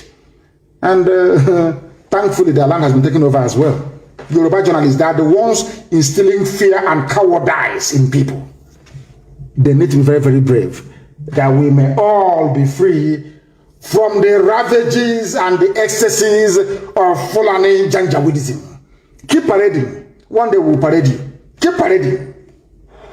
Something happens, you go to the village, any young person you see, you arrest and you take to Abuja. You arrest and you take to Abuja. I know Britain is assuring you nothing will happen. You know, you can see the report from the USA. The world, they will suppress the news, the world will not know. We will call them the criminals themselves. That's what they are doing. And you think you will succeed? What is behind us is greater than all of you. And you will soon find out one thing. I don't care what others are doing. That's their business. If they want to be slaves to Fulani, bye-bye to you. But you see the land of Biafra, we are going to be free. And there's nothing any idiot can do about it. It doesn't matter how many armies you assemble against us. We are going to be free. And with that, we are now going to open our lines very, very briefly this very morning to take your calls. And as always, these calls will come via signal, please. As I've told you, I don't want our commanders on the ground to use a direct phone. I've told you this before. If you use a direct phone, they will track you, they will trace you, they will get you. I don't want you to use a direct phone line. Let people call you on signal, and that signal line cannot be the data line you're using. That's what they brought in new. If you don't know, let me tell you. I have a caller on the line. Can you hear me? Your name and where you are, please. Yes, Mazi. Good morning, Mazi. Good morning to you, please. Your name and where you are. Yeah, this is Nnamdi from Kanu, Texas. From Texas, please raise your voice for us. A lot of people are listening. Raise your voice for us, please. Go on. Mazi, can you hear me better? I can hear you now. Please go ahead. Thank you so much. We can experience, we see what is going on, and we know the outpour of emotion from all these things that are happening. I also want to lend my voice to what you have said this morning. Having listened to all this, to our, my fellow Biafrans and all of us that are fighting this cause, to not feel discouraged. And our Oduduwa brothers, sometimes we feel like they're with us. Other times, personally, I feel like things are not, coming on along the way that we expected from them. But with this report from the U.S., it is already evident that we have to fight as a people and not bother about whoever we feel is supporting us and whether they are with us all the way or whether they're not. So, Mazi, supporting ESN is a duty that we all have to do. We all have to continue to provide our support and make sure that we do it to the point that we achieve the freedom that we have all waited so long for. I wanted to ask again, Mazi, please, is it possible that we can all, the IPOB and every Biafran in the US, petition our whoever we can, to get this message across to them that what this report that they passed is not what the situation is, with all the evidences that we have in hand, to support this march towards freedom. And as well, when the 1 million man march that we have already, put a message across to the Washington happens, it will be much easier for us to communicate to the US that this report and everything that is coming out from the zoo is all stage managed just to bring down the struggle of people that have so yearned for freedom. So that's as a question and as well a suggestion. Let me come in here. It's something that we expect all of you in America to do, because in America they respect votes. They respect votes a lot. We are many in America. Biafrans, we are close to 1 million people in America, if not more. If you add Oduduwa to it, we are pursuing 2 million people in America. We must go all out in force to let the legislators in America know, the lawmakers, because there are good ones amongst them, to let them know that this wishy-washy report from the State Department is a lie. We call it a lie. America should send an independent fact-finding mission to Nigeria. We must make them understand that the ambassador is a corrupt woman. In Abuja, she is corrupt. We must be blunt and bold to tell them that the State Department Africa desk is not fit for purpose. It's not fit for purpose. They are liars and they're deceivers. And they're deceiving American people. That is how we bring to the fore the issues bedeviling the zoo called Nigeria. Because Britain is very clever. Very, very clever. They know how to do this. Very, very clever people. They will go and use the status of their special relationship with America to twist every narrative. That's what they do. Look at them saying that there is a ransom taking in the Southeast when it's a lie. They did not cite one example. So we must go all out, and we are going to speak to our lawyers. They will prepare a dossier of the facts happening on the ground. Each and every Biafran, if you're in IPOB, if you're not, every Oduduwa, if Oduduwa Republic or not, you must submit that report to your parliamentarian wherever you are in America. Tell them that this State Department report is a lie. Call them liars to their faces. That's what we're going to do. Thank you very much. Thank you, Mazi. Mazi, one more question, please. Are we still in on the plan with for the 1 million man march this year? It depends on, COVID is the ruler of the world now. So the devil behind COVID will determine. COVID is everywhere. You have to stay 2 meters apart. You have to take the only vaccine in the world. You take one. After 28 days, you take another one. Even when we are small and we're being inoculate, it's only one vaccine you take. This one is now 2. You take one in the morning. Now, after 28 days, you take another one. Even at that, you're still wearing a mask. The whole thing is a complete mess. So we wait for COVID to decide. COVID is the one that decides what happens these days. So we are waiting for COVID to tell us exactly when our 1 million man march is going to be in the USA. We must have it. We must have it to let the whole world understand that what America is issuing is blatant falsehood. Thank you very much. That was how Obama went into Libya and destroyed Libya for no good reason. Destroyed Libya for no reason. Destroyed it completely. And today, Libya, the civilization has gone back 1,000 years. Our lines are open, of course. I'm not even sure. People are calling. Let me see if I can get the number that people may be able to join us this morning. +44, please, the UK number on Signal only. +44 77 61 82 53 46. For this morning, please, that is the number to get us on. I know a lot of people are trying to get through. A lot of people are trying to get through. If you call us, if you're a first-time caller, let me see if I can take this call. The caller on the line, I don't know if they're still there or if they have disconnected. I believe there's somebody called Dozier trying to get through to us. Please, if you call us, give us your question, ask your questions. All those questions you've been meaning to ask for very many years, you can ask it now. Once you ask it, then we can be able to answer you. I'm no longer hearing about defense fund. I don't know what happened to that idiotic line of reasoning. And I'm no longer hearing about them again. Or our money this, our money that. The call on the line, can you hear me? Yes, I can hear you, Yusuf. Please, your name and where you're calling us from. Okay, my name is Chidi Madu. I'm calling from Hong Kong. From Hong Kong, please go ahead. All right, Yusuf, please, you have to give me some time. I have a lot of questions. So I don't know if I should throw the questions and you respond. One at a time, under 2 minutes, okay. One at a time. Yes. One at a time, all right.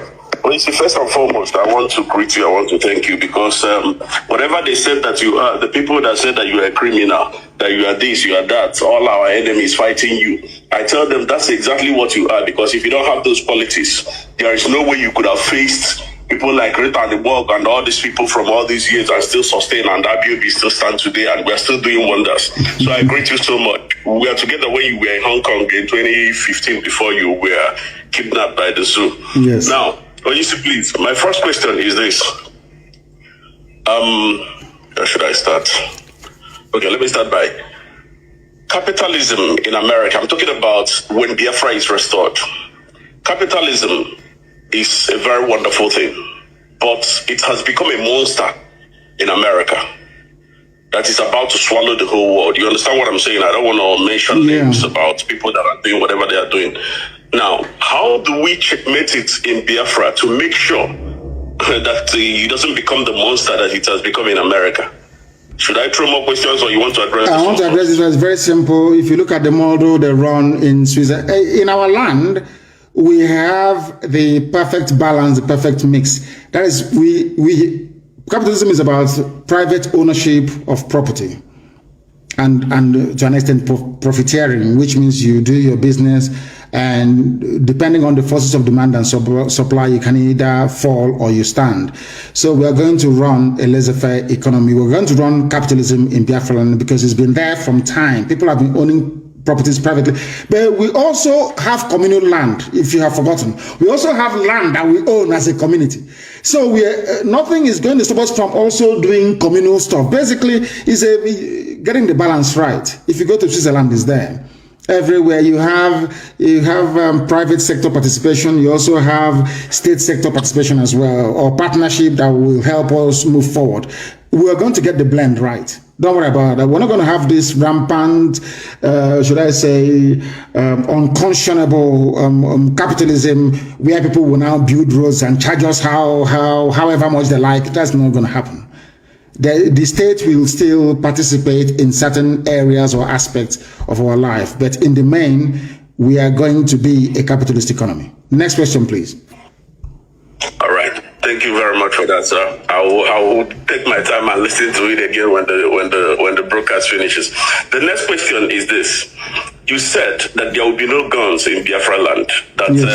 Even the police will not have guns, that we're going to run a society that will be gun-free, yes. in order to keep our society free of guns and peaceful. Yes. But let me remind you that in those days of during the time of Hitler couldn't invade Switzerland because most of the citizens have guns. What if we have a kind of, who knows, we are doing it for the best, as in what we think that is the best for our people now, but something might arrive tomorrow, or something might come up tomorrow that will rebel against the people or be a threat to the people, that the people have to defend themselves, that their government may be kidnapped or hijacked. You don't know what will happen tomorrow. Is it not better for every citizen to be mandated to have a gun with stringent rules than to be defenselessly hoping for our government to defend us? What if something goes wrong in the future that will warrant that the citizens have to stand up, just like the situation that we find ourselves now?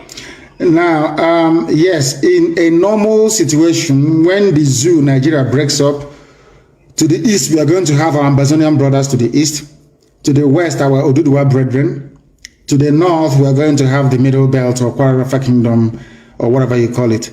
Even if you look at the history of Africa, we are not known for invading each other because we are tribal beasts by nature. We don't go outside the boundaries of our tribe to go and invade somebody else. Nobody's going to come to invade us unless Britain wants to come by air to invade us or to come by sea. So I do not see any external aggression per se, bedeviling Biafra. I may see foreign invasion. The reason being why we cannot have guns everywhere is because we are a bit funny. Our people, we are a bit funny. If we have a police with gun running all over the place, the same zoo mentality will go into us. But we are going to have compulsory military training for every citizen. If you want the model that I would prefer, look at the Israeli model, for instance. When it comes to setting up our defense, we are going to adopt the Israeli model. Everybody is going to be trained. Once you live in the outlining areas where there are palpable threats, then everybody will be armed. But inside, nobody is going to be armed. That's what I'm saying. Only those who are legally required to do so. Because we don't want dictatorship in Biafra land. I don't want tomorrow, maybe you become the prime minister of Biafra, you send troops to go to Ekotep and open fire. It's not going to happen. Because there will be no troops to send there to go and open fire on anybody.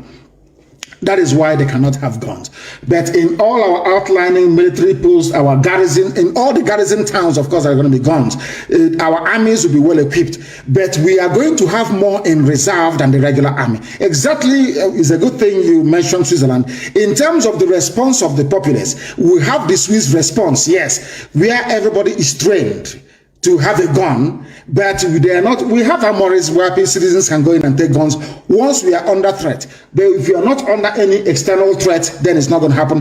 But if anybody thinks they're going to be the Prime Minister of Biafra and you issue order, when people are protesting, you issue order, go and shoot them, police barricade, all that rubbish will not happen. People are going to protest. If they are angry enough to burn down the government house, so be it. It is the duty of the government to listen to the people, not the people to listen to the government. It's not going to happen in Biafra land. Thank you very much. The next one, please, and perhaps the final one, so that can come in as well. Okay, all right. I don't even know which one to pick. Okay, let me go with this one. I hope I will still get you next time so that I can answer the questions. Of course. Now, this issue of all over the world, I don't know, this religion brought to us by the whoever that brought whatever they brought, the Arabs, the Europeans, and all whatnot. What do you think it will be our way of office taking, like to take out of office in Biafra land?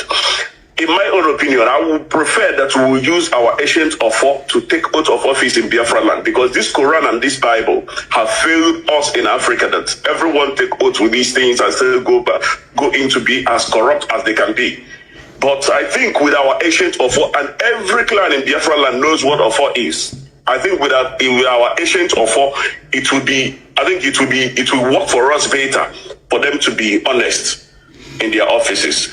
Let me add one thing so that you can address both of them, please. I would think that in Biafra land there should be limit to office, as in including parliament, because when people stay in parliament or in their senatorial or whatever offices that they stay too long, they start to build cabals that will make them to become very powerful and become dangerous to the people. Do you think that we should have time limit, at least 2 times, even parliament or any position at all, that you will not anything you have? I'll start with the last one. Anything you have in any office you occupy, 8 years is the maximum. After that, you get away from there. Another person will go in there, and after becoming, let's say, a district head or a governor, so to speak, you can no longer contest to become a parliamentarian. It's not going to happen. It will not happen. Once you serve, you've served. That thing you want to do it within 8 years. After 8 years, you get out, another person will go in. As simple as that. There is going to be a time limit. All this cabal building and all that rubbish. That's why anywhere I see it in IPOB, I dismantle it. There can never be any cabal in Biafra land. People are going to be judged based on their performance, based on what they can bring to advance our society, not by who they know. That is very, very critical, please. And I hope that is very clear. And regarding the oath taking, we are not going to impose any. Something of faith and religion is very deep. It has divided man from the beginning of time. People can decide to take an oath with whatever they like, but one thing I'm happy about is that we all believe in God Almighty, the creator of the heavens and the earth. Everybody believes in God. And our oath taking will be done in the name of God Almighty in heaven. Thank you very much for that. Thank you very, very much. I don't know if we have, of course, we have a lot of people who are calling and calling and calling. Now they can, once I accept, you can now call. Once I accept, you can now call, because a lot of people, that's the thing about Signal. You need to be accepted before you can place a call. Our lines are open, please. A lot of people are calling. And of course, the lines are being jammed, and understandably so. People are really, really desperate to try and get through to us. If you can't call, maybe I can call 1 or 2 people, because we have about only 20 minutes to remain live on. I think that may be the best thing to do. Only 8 years. After 8 years, you piss off from the office. That thing you want to do it within 8 years. The caller on the line, can you hear me? Can you hear me? The caller, they cannot hear me. They are doing something completely different. They are not paying attention. And that is what I don't like. There is always a time delay between here and wherever you are. Let me take this call. The caller on the line, can you hear me, please? Your name and where you are, if you may. For the last time, the caller on the line, can you hear me? No, they cannot hear me. She goes, yeah, one word, they cannot hear me. Maybe they're waiting for the voice to come out. Once I take your call, please endeavor to speak. The caller on the line, can you hear me, please? Yes, sir, I can hear you, sir. Please, your name and where you're calling from? My name is Udenna Wachuku Anthony. I'm calling from India. Thank you. Please go ahead. Yeah, my question this morning, first of all, thank you so much for doing great job for all Biafran all over the world. And I pray may God to Chugo Kikobiama behold you and power you more to do until we get the promised land. My question is this, is how about our people who are in like Anambra, precisely for now, Anambra people who are campaigning for election and other thing. Do you permit our people to join them to do such thing, or you give our people order to leave from those campaign they are doing to face what we are focused for? We are focused on liberation. What stupid campaigning are we doing? What stupid, useless campaign? There are people who argued, and quite convincingly, of course, that we should participate in elections for a simple reason that if we participate, then all these criminals that are imposing on us will not be there to make our life doubly difficult. Because right now in Biafra land, we are always fighting two constituencies. One is Fulani, in fact, three Fulani bandits from abroad, Fulani bandits in Asorok, and Fulani bandit stooges in government houses all over the place. That we should reduce the number of fronts that we have by making sure that we put people in power. But the thing is that you put them there, they rigged the election. You talk, America will issue a statement saying that the election was legitimate. So we don't know yet. That debate is still ongoing, and DOS will debate it extensively with the Parliament of the People and then recommend the way forward. As for me, my recommendation is that we do not participate in any stupid electioneering in Anambra State. For now, for the time being, that is. Thank you very much. We are focused on freedom. I have another announcement to make for people who are living in India, because I know most of us are listening to today's broadcast. I urge every IPOP who are living in India to try as possible in April 11 to join in our broadcast, in our supporting of ESN. I urge everywhere, wherever you are in the Indians, Africans, Biafrans, and whatever you call yourself. You people know what Indians are doing to us because we don't have a nation. That's why we are sustaining our people. Police of Indians are killing our people. I urge everyone today to join us that very day to support ESN so that we get our home, so that we get our promised land. Thank you so much. And I use this opportunity to thank our leader in India here, Mazi Okechukwu, for great work he's doing. Thank you very much. Thank you very, very much for that. India is doing wonderfully well, I believe. Very, very critical. Somebody is saying it is very important that I call them. We shall see. We'll call you. The caller on the line, can you hear me, please? Your name and where you are. Hello, good morning, Mazi. Good morning to you, please. Your name and where you're calling from. Okay, my name is Eyufame Erumosele Ebiremole. I am in Gudomigodo, Biafra. Wonderful. Please go ahead. I want to thank you so much for all you have been doing. God bless you. You have been doing so much well. I have one question. Go ahead. Go ahead. We are listening. Go ahead. We are listening to you. Go ahead. Okay. Yes, we are going. Yeah, I can hear you. My name is Eyufame Erumosele Ebiremole. I am Igodo Biafra. I said, talk to me through the phone. Don't talk to me. Listen, talk to me through the phone, not through your listening device, because there's a delay.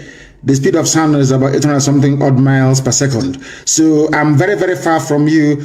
Before you can hear my voice on the system, it will take a few seconds. But on the phone, it is direct. As you can hear me, the world is hearing you. Please go ahead and say what you want to say. Okay, we are going to have a referendum. And in Gudomigodo, we are kind of divided. Some say they want Biafra, and some say they don't want Biafra. So what if those Go ahead. Can you hear me? His line is breaking. Yeah, go ahead. I can say you. Like those of us that want Biafra. Yes. What if the votes that doesn't want Biafra is more than those of us that want Biafra? So now Biafra has been restored.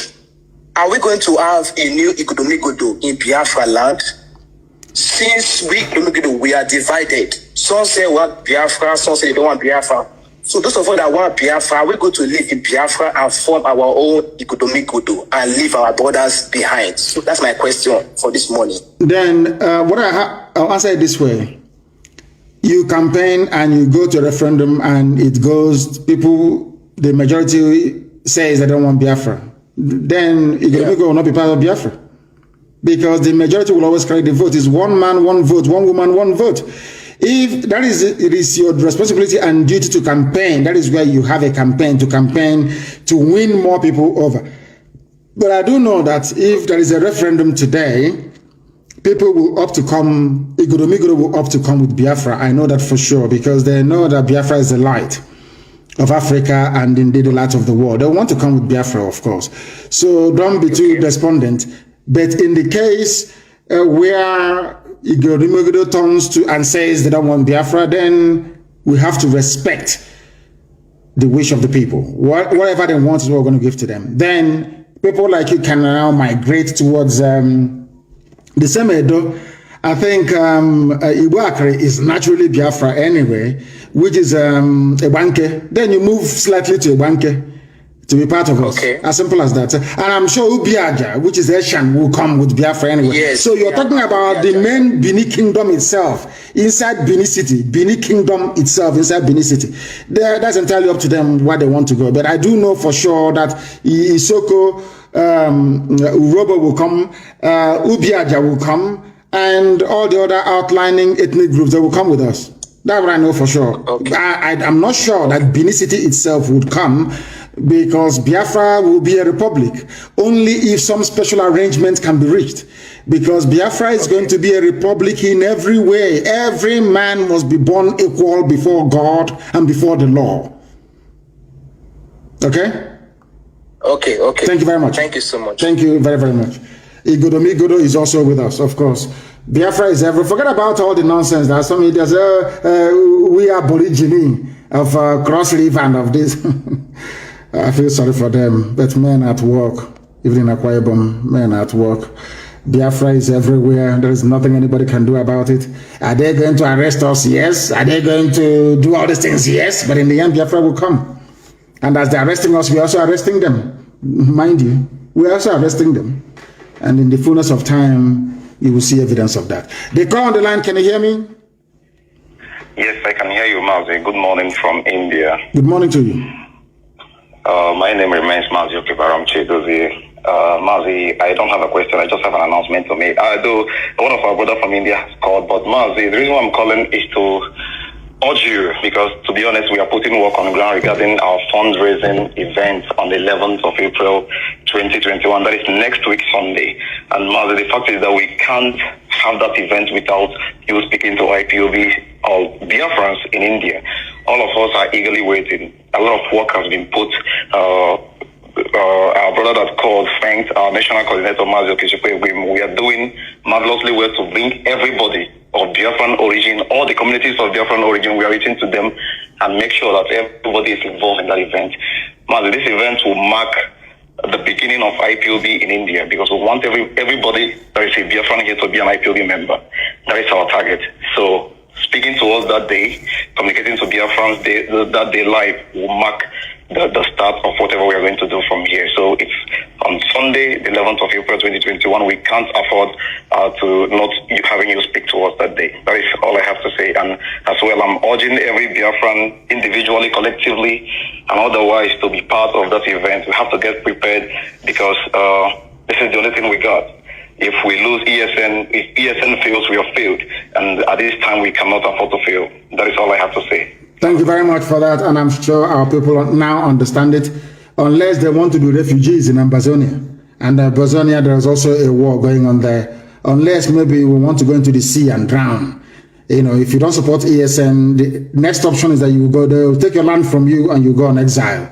If in doubt, ask my Yoruba brethren, they will tell you, those of them who are in the Republic. The caller on the line, can you hear me? No. They are not paying attention. I don't want to be listening to my voice. I do not have the desire nor wish to listen to my voice. Let me take this call. The caller on the line, can you hear me? Yes, Mazi, I can hear you. Good afternoon, sir, my leader. Good morning from here. Your name and where you're calling us from? Yeah. My name is Mazi Chinedu, calling from Cambodia. From Cambodia, please go ahead. Yeah, Mazi, I just want to appreciate you for the good work you have been doing for us. I just want to also contribute to the person that was asking about the people from Igbo, if the people that disagree to go with Biafra, the Biafrans will be more than them that accept that they are Biafrans. The truth is that even people from northern side of the zoo called Nigeria will be eager to join Biafra when the time comes. I agree with you. So I agree with you. We don't need to beg anybody to join Biafra. Even those who are saying that they're not Biafra, and we're even foreseeing people from outside Africa, outside the shores of the zoo called Nigeria, coming to beg to be Biafra, just like the way we have it in America. Everybody is eager to go and be an American citizen. You see people jumping fence, climbing hills, and just to be an American citizen. So that is what it will be. Yes, it's true. We don't need to worry ourselves or bother ourselves about who will become a Biafra or who wants to be or who is not. Yes. So they should not worry. Just like you told them, all they have to do is just to campaign, sensitize them, tell them the things that they want to hear, let them know the truth. On that day, if they say that they are not Biafran, let them be. At a time, they will still beg to become a Biafran. So we are not begging anybody. So thank you so much for having you allow yourself for God to use you to liberate our people. So we will be praying for you, and we are also praying for ESM, and we are also praying for those unknown government who are making us proud, even though they are attributing their work to ESM, which we know that those are Pharisees. They are just making up things that are not worthy to listen to. So that is my contribution, Mazi. Thank you and God bless you. Thank you very much and God bless you. You even answered the question more than myself. You answered the Godomi referendum question better than I did, and I thank you for that. I thank you for that clarification, bringing clarification to what we are doing. I have a caller on the line, please. Your name and where you're calling from. They are also making the same mistake they have always made the same mistake they have always made. The same mistake they have always made. People are calling us. If you may not be able to reach us, then I shall endeavor to go to you. When your phone rings, then pick it up. The caller on the line, can you hear me, please? Your name and where you are. Hello. Yes, please. Your name and where you are. Hello? I can hear you for the last time. Your name and where you are. Yes, please. My leader, my lord. Good morning, sir. Good morning to you. I'm calling from Italy. From Italy. My go name ahead. is Austin. Austin from Italy. Go ahead. Yes. My name is Austin. So I want to know my side where I come from Asia. Are we fully Biafra? Yes. I want to confirm from you. Ubiaja is fully Biafra. Ubiaja is fully Igbo. Go and do your research very well. For the name is Ubiaja, not Eshan. Ubiaja is the name. I'll be doing my research. Yes, do your research very well. Thank you. I call you Lord. I call you Jesus. You are our Jesus. You're kind. Thank you very much. Thank you. Thank you very, very much. Thank you very much for that. When you call, please endeavor to switch off your systems and speak to me through the phone. If you can hear my voice over the phone, if I can hear yours, that means that the whole world is also hearing your voice as well. Brother from Ubiaja. Ubiaja is pure Igbo. They call it Eshan. Ubiaja is the name. Please go and check. The caller on the line, can you hear me? Yes, the caller on the line, can you hear me? Yes, can you hear me? Yes, I can hear you, sir. Please, your name and where you're calling us from. Yes, my name is Mbada Tochi from Netherlands. I'm calling you because of what is going on in Ebonyi State. Yes.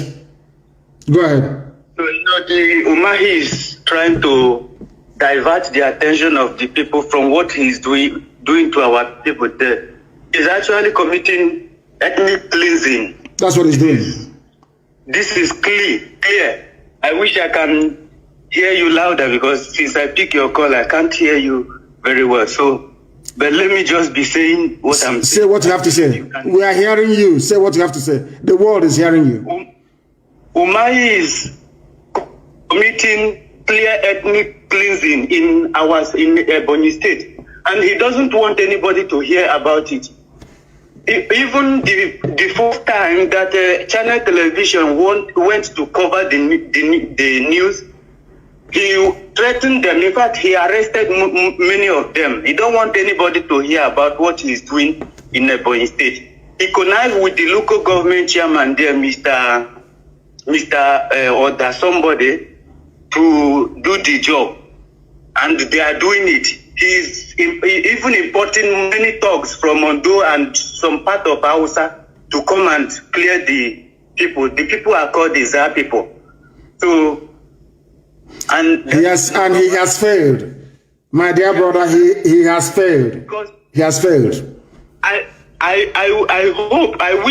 hope he is not the one behind that Fulani this thing that just happened, because there was never a Fulani attack, such attack before. Only now that there was a pressure for him to stop this genocide, that he then know that he have a hand in that ethnic cleansing. The international community was pressurizing him last week. He doesn't know where the pressure was coming from. All of the sudden, we heard that Fulani just went and attacked. So, but thank you for all the whole thing you do there. I know, and I recognize that you defended our people there, and we pursued them to Nsukka. We'll find them and we'll kill all of them. We'll pursue them to Nsukka, and their army is protecting them. The Nigerian army are effectively protecting terrorists in and around Nsukka. I am informing the governor of Enugu State, Ifeanyi Ugwuanyi, to let him understand what is going on. The same 82 division responsible for the slaughter of the innocent people, even that the USA report did not mention, they are now defending their fellow Janjaweed in and around Nsukka. They will all fall there, that I can assure them. They are mad people. With that, we have come to the end of our program today. I do apologize because I spent a lot of time preaching. But next week I will be back. In fact, today is Friday, Good Friday. I will be back again on Sunday, actually. So put it down, I'll be back again on Sunday night, 7 p.m. this time around.